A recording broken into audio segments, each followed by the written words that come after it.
Hello my YouTube family, welcome back to my channel. माँ शब्द अपने आप में पूर्ण है। इस शब्द को सुनते ही हम सब के मन में सदैव मुस्कुराती हुई अपनी माँ की छवि उभरती है। प्रत्येक व्यक्ति के जीवन में उसकी माँ की एक अहम भूमिका होती है और वही हमारी पहली गुरु भी होती है। वह न केवल बचपन में ही सही गलत का अंतर समझाती है, बल्कि आजीवन हमारा मार्गदर्शन करती है। मातृभूमि को स्वतंत्र कराने के लिए अनेक वीरों ने हंसते हंसते जान दे दी। उन वीरों में राम प्रसाद बिस्मिल का भारतीय समाज में अपना एक विशिष्ट स्थान है। विशिष्ट मतलब स्पेशल, विशेष स्थान है। ऐसे महान नायक को सत सत नमन है। उन्हीं के शब्द हैं, यदि देश के हित में मरना पड़े मुझको सहस्त्रों बार भी, सहस्त्रों मतलब कई सारे बार, कई बार, तो भी मैं इस कष्ट को निज ध्यान में न लाऊं कभी। तब भी मैं ये न सोचूं कि मुझे कितनी तकलीफ हुई है। जितनी बार मातृभूमि के लिए संघर्ष करना पड़ेगा, जान देना पड़ेगा, हम देंगे। तुम लोग चाहे जितना परेशान कर लो, हम देंगे। डेडिकेशन, ठीक है। राम प्रसाद बिस्मिल का जन्म 11 जून 1897 ईस्वी को शाहजहांपुर उत्तर प्रदेश में हुआ था। उनके पिता का नाम पंडित मुरलीधर था और माता का नाम श्रीमती मूलमती था। माता पिता दोनों ही भगवान श्री राम के परम भक्त थे, इसलिए इनका नाम रखा राम प्रसाद। अंत बालक का नाम बड़े प्रेम से राम प्रसाद रखा गया। बाल्यकाल से ही उनकी शिक्षा दीक्षा का विशेष ध्यान रखा जाने लगा, परंतु इस बालक को बचपन में खेलना अधिक प्रिय था। उनके पिता कुछ क्रोधी स्वभाव के थे, अतः पढ़ाई में ध्यान न देने पर भी वो कभी कभी पुत्र पर हाथ भी उठा देते थे, लेकिन माता सदैव प्रेम से ही समझाती थी। पिता ने बालक को हिंदी का अक्षर ज्ञान तो करवाया ही, साथ ही उर्दू सीखने के लिए उर्दू स्कूल में भी दाखिला करवा दिया। इसके पीछे भी एक मनोरंजक घटना है, जिसका जिक्र बिस्मिल जी अपनी आत्मकथा में किया है। जब ये जेल में थे, उन्होंने अपनी ऑटोबायोग्राफी लिखी। उन्हें बचपन में ऊ लिखना नहीं आता था, जिसके चलते उन्हें एक बार पिताजी से खूब मार पड़ी। अंततः उन्हें उर्दू सीखने भेजा गया। फिर माताजी के स्नेहवश वे अंग्रेजी पढ़ने के लिए मिशन स्कूल भी गए। समय के साथ साथ राम प्रसाद बिस्मिल जी की आर्य समाज में धीरे धीरे रुचि बढ़ने लगी। वे प्रायः प्रवचन, व्याख्यान आदि सुनते और साधु सन्यासियों की पूरी निष्ठा से सेवा भी करते। बिस्मिल अपनी माताजी से बहुत अत्यधिक प्रभावित थे। उनकी माताजी अपने प्रोत्साहन और सद्व्यवहार से सदैव पुत्र के जीवन को दिशा दिखाती रहती। बिस्मिल ने जेल से अपनी माता को एक पत्र लिखा था, जो अत्यंत हृदय स्पर्शी और प्रेरणादायी, हृदय स्पर्शी मतलब हृदय को छू जाने वाला, हार्टफेल्ट एंड प्रेरणादायी, इंस्पिरेशनल है। जन्मदात्री जननी, सादर चरण स्पर्श, मुझे इस जीवन में आपका ऋण उतारने का अवसर नहीं मिला। यद्यपि इस जन्म में क्या अगले कई जन्मों में भी आपसे उत्तीर्ण नहीं हो पाऊंगा।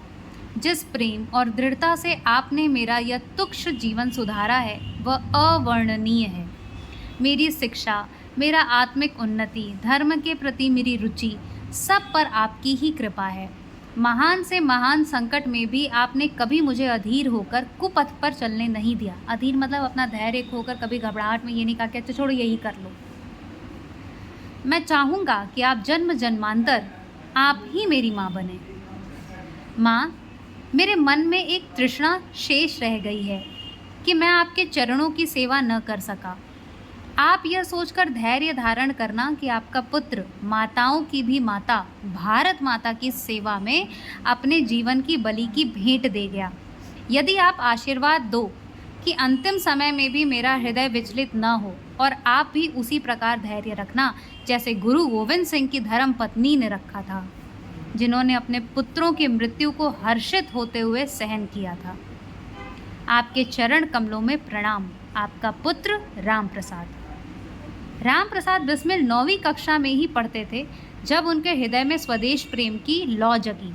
उन्हें लगने लगा कि देश के लिए कोई विशेष कार्य किया जाना चाहिए।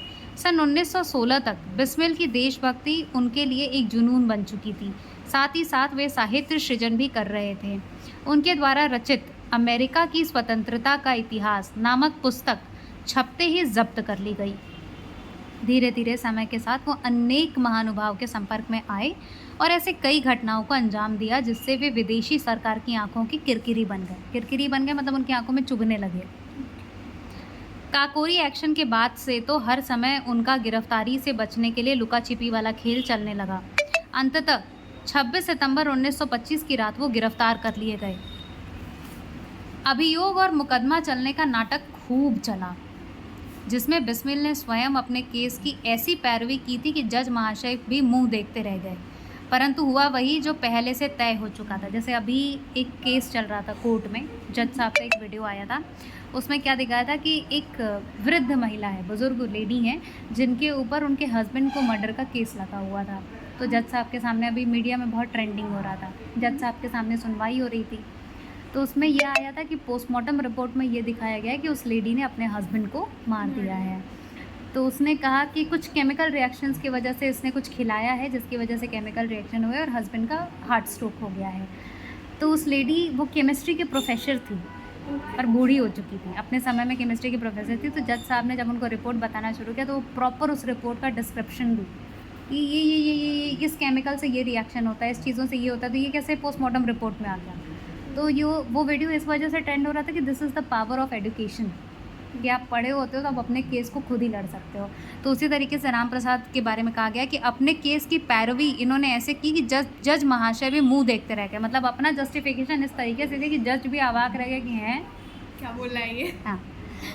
परंतु हुआ वही जो पहले से तय हो चुका था। उनको एक खतरनाक अपराधी ठहराया गया और अंततः 19 दिसंबर 1927 को गोरखपुर जेल में फांसी की सजा सुना दी गई। देश की स्वतंत्रता के लिए शहीद होने वाले यह बाका जवान यदि वीर था तो उसकी माँ भी वीर प्रस्तुता थी, वीर को जन्म देने वाली। राम प्रसाद के पिता ने जानबूझकर उनकी माता से फांसी की खबर छिपाई, क्योंकि उन्हें लगा कि संभवतः वो इसे सहन नहीं कर पाएंगी। वो अकेले ही पुत्र से अंतिम मुलाकात करने के लिए चले गए। जब फांसी होती है तो पेरेंट्स को बुलाया जाता है कि आप किसी से मिलना चाहते हैं तो आखिरी बार मिल लीजिए। माँ भी आखिर में, माँ तो आखिर माँ थी, वो पिता से पहले बेटे के सामने उपस्थित थी। पिताजी सोचे कि माँ को नहीं बताएंगे, लेकिन माँ तो माँ है, वो पिताजी से पहले मिलने जा चुकी थी। कहते हैं ना, माँ को सामने पाकर पुत्र की आंखें गीली भी न हो पाई थी कि वो पहले से ही सिंगनी सी हुनकार उठी। जैसे अपनी माँ को देखे तो राम प्रसाद बिस्मिल की आंखों में आंसू आ गया, ठीक है। लेकिन इससे पहले कि वो रोते, उनकी माँ ने कहा, रोना ही था तो इस ओर ध्यान क्यों लगाया। फांसी के बाद उनकी माँ ने कहा, मैं प्रसन्न हूँ कि मेरे पुत्र ने शूरवीरों की भांति अपने प्राण न्यौछावर किए हैं, दिल फिदा करते हैं, कुर्बान जिगर करते हैं, पास जो कुछ भी है वो भारत माँ को नज़र करते हैं। वंदे मातरम, भारत माता की जय कहकर वो फांसी के फंदे पर खुशी से झूल गए। इस वीर शहीद का स्मृति स्थल देवरिया जिले के बरहज नामक स्थान पर है, जहाँ उनकी अस्थियों का कलश आज भी मौजूद है। इस पाठ से आपको ये समझाया जा रहा है कि माँ हमारे जीवन की सबसे बड़ी गुरु और संचालिका होती हैं। ठीक, कैसे लगी कहानी? इंटरेस्टिंग थी, मोटिवेशनल भी थी। पाठ के शब्द अर्थ हैं शत यानी 100, सहस्त्र हजारों, निज अपना, जिक्र उल्लेख, प्रवचन उपदेश, निष्ठा समर्पण या वफादारी, हृदय स्पर्शी मन को छू जाने वाला, प्रेरणादायी प्रेरणा देने वाली, जन्मदात्री जन्म देने वाली, उत्तीर्ण जिसका ऋण चुका दिया गया हो, अवर्णनीय जिसका वर्णन न किया जा सके, अधीर जिसमें धैर्य न हो, कुपथ गलत रास्ता, तृष्णा प्यास, जुनून उत्साह, महानुभाव महान पुरुष, अभियोगी अभियोग आरोप, पैरवी अपना पक्ष रखना, जिगर हृदय, नज़र करना भेंट देना, स्मृति याद, अस्थि हड्डी। प्रश्नों के उत्तर दीजिए। बिस्मिल मिशन स्कूल क्यों गए? क्योंकि उनको हिंदी के अलावा और अन्य भाषाएं सीखनी थी, जैसे कि हाँ, इस वजह से वो मिशन स्कूल गए। ठीक है, तो यहाँ पे था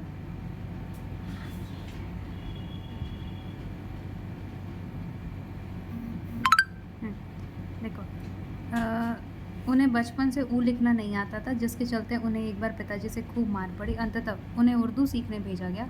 फिर माता जी के स्नेहवश वो अंग्रेजी पढ़ने के लिए मिशन स्कूल गए। तो अब है कि राम प्रसाद बिस्मिल मिशन स्कूल क्यों गए? तो राम प्रसाद बिस्मिल अपने माता जी के स्नेहवश अंग्रेजी पढ़ने के लिए मिशन स्कूल गए। दूसरा है, बिस्मिल किसके ऋण से उत्तीर्ण न हो पाने की बात कर रहे हैं? बिस्मिल अपने माता के ऋण से उत्तीर्ण न हो पाने की बात कर रहे हैं। सरकार ने बिस्मिल द्वारा रचित कौन सी पुस्तक जब्त कर ली? एक पुस्तक उन्होंने लिखी थी ना जिसको सरकार ने जब्त कर लिया था। हाँ देखो, सन 1916 तक बिस्मिल की देशभक्ति उनके लिए एक जुनून बन चुकी थी। साथ ही साथ वो साहित्य सृजन भी कर रहे थे। उनके द्वारा रचित अमेरिका की स्वतंत्रता का इतिहास नामक पुस्तक छपते ही जब्त कर ली गई। ठीक, तो यहाँ पूछा है कि सरकार ने बिस्मिल द्वारा रचित कौन सी पुस्तक जब्त कर ली? तो तुम बताओगी सरकार ने बिस्मिल द्वारा रचित अमेरिका की स्वतंत्रता का इतिहास नामक पुस्तक छपते ही जब्त कर ली। ठीक, बिस्मिल के हृदय में स्वदेश प्रेम की लौ कब जगी? जब बिस्मिल कक्षा 9वीं, देखो राम प्रसाद बिस्मिल 9वीं कक्षा में पढ़ते थे, तब उनके हृदय में स्वदेश प्रेम की लौ जगी। बिस्मिल का स्मृति स्थल कहाँ है? कहाँ पे उनका स्मारक चिन्ह बनाया गया है? तो बिस्मिल का स्मृति स्थल देवरिया जिला के बरहज नामक स्थान पर है, जहाँ उनकी अस्थियों का कलश आज भी मौजूद है। ठीक है, तो ये सारे क्वेश्चन आंसर्स बता दिए, इसको कर लो तो फिर आगे कराते हैं। ये प्रश्न सही उत्तर पर सही का निशान लगाइए। राम प्रसाद बिस्मिल का जन्म कहाँ हुआ था? शाहजहांपुर। बिस्मिल के माता पिता किसके परम भक्त थे? श्री राम। बचपन में बिस्मिल को कौन सी भाषा सीखने भेजा गया? उर्दू। मुकदमे में बिस्मिल की पैरवी किसने की? स्वयं बिस्मिल। जेल में बिस्मिल से मिलने पहले कौन पहुंच गया? उनकी माँ। लघु उत्तरीय प्रश्न, बिस्मिल देश हित के लिए किसे भूल जाना चाहते थे? देश को? नहीं, बिस्मिल देश हित के लिए किसे भूल जाना चाहते थे? बिस्मिल देश हित के लिए अपना सब कुछ भूल जाना चाहते थे। उनके लिए सबसे पहले देश आता था। ठीक है, जब वो कक्षा 9 में थे तभी उनके अंदर देश प्रेम की भावना जगी थी और बिस्मिल देश हित के लिए सब कुछ, अपना सब कुछ, सर्वस्व भूल जाना चाहते थे। ठीक है, बालक का नाम राम प्रसाद क्यों रखा गया? क्योंकि उनके माँ और पिता श्री राम के परम भक्त थे, इसलिए उनका नाम राम प्रसाद रखा गया।